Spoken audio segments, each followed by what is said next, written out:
All right. Well, I wanted to share a little bit more about the route itself, 7,000 miles on a ski. And so I'll just show some maps and things of the Great Loop.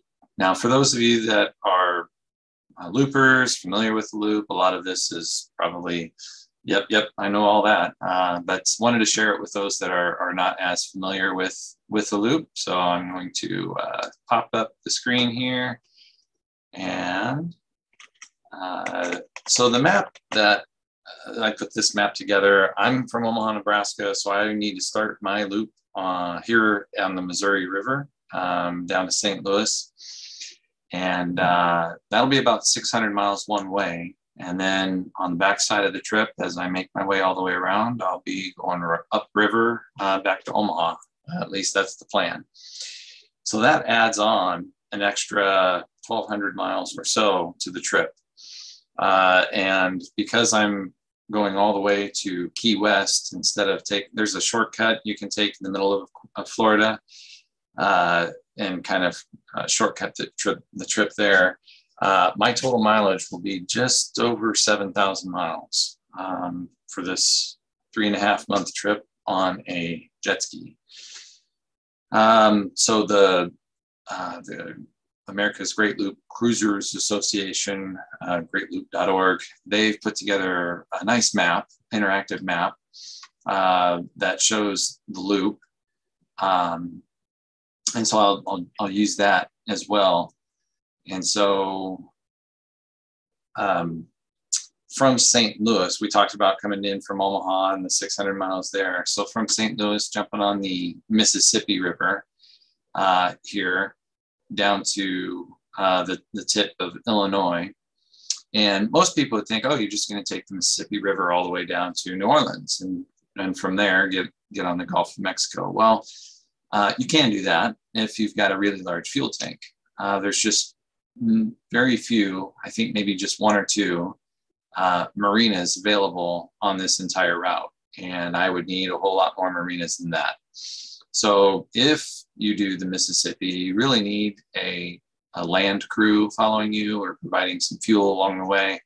And it's just not pleasure craft friendly, jet ski friendly. I do hope to do it someday, but not this trip. Instead, the alternative route is here at the Ohio River to jump over to Paducah. And then from here, you can get to the land between the lakes, but it's the Tennessee River. And you're basically following the Tennessee River up to a point where the Tombigbee connects. And from there, you flow all the way down to Mobile, Alabama. Now, this river project, this connectors, this is a project in the 80s. And it was a very large project taken on by the government. They moved more dirt by connecting these rivers together than the Panama Canal.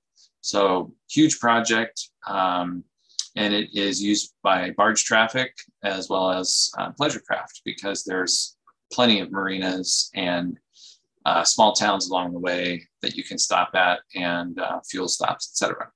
So that will be the route coming down to Mobile. Then I hit saltwater.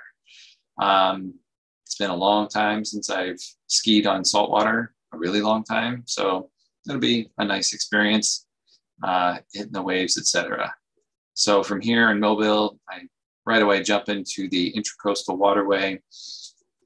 And once I get over to the Panama City area, my wife is going to fly down. It'll be about 2.5 weeks, 3 weeks on the ski by then. I'll be ready to get off for a little bit. And so my wife and I were going to celebrate our 25th wedding anniversary down here in Florida. And so we got a condo reserved on the beach, and that'll be a nice respite and break from the trip. And of course, a great way to celebrate a 25th wedding anniversary.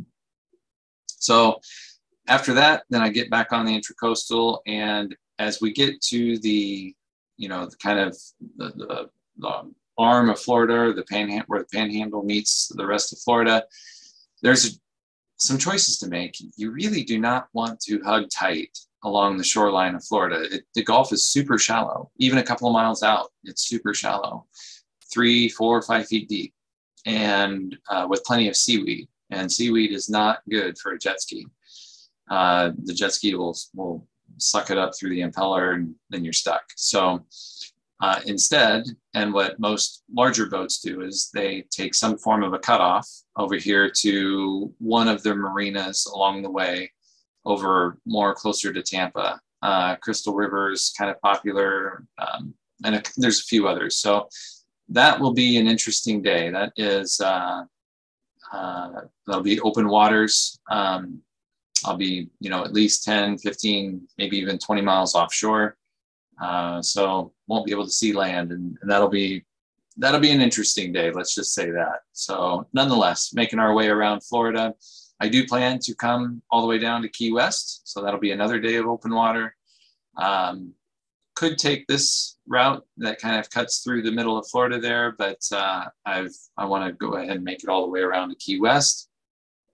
And then as we make our way up the east side of Florida, Intracoastal Waterway, most of the way, I might jump out into the Atlantic if it's a really calm day and it's nice water out there. But for the most part, I see myself more staying on the inside protected waters of the Intracoastal. Then as we make our way up to North Carolina and Norfolk area, I'm going to take another week off.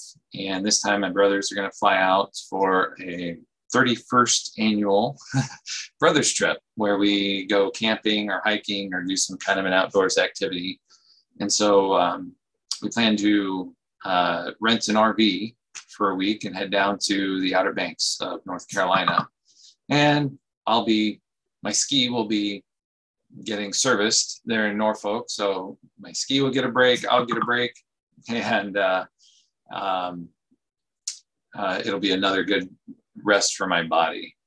After that, then jump up through the Chesapeake Bay, over here, make our way around Cape May, and this will be another open waters day and a half, up through New York City. So going right by the Statue of Liberty, etc., heading all the way up the Hudson River over to where the Erie Canal connects in Troy, New York. And so I will actually most boats will jump out of the Erie Canal kind of early. I plan to be taking the Erie Canal all the way over to Buffalo, just up from the Niagara Falls. And so then from there, once I'm on Lake Erie here, then it's around Erie, Lake Huron, Lake Michigan, Chicago, and back down from Chicago, you can go right through the heart of Chicago on the Illinois River and make your way down to St. Louis, and of course, back up the Missouri River to Omaha.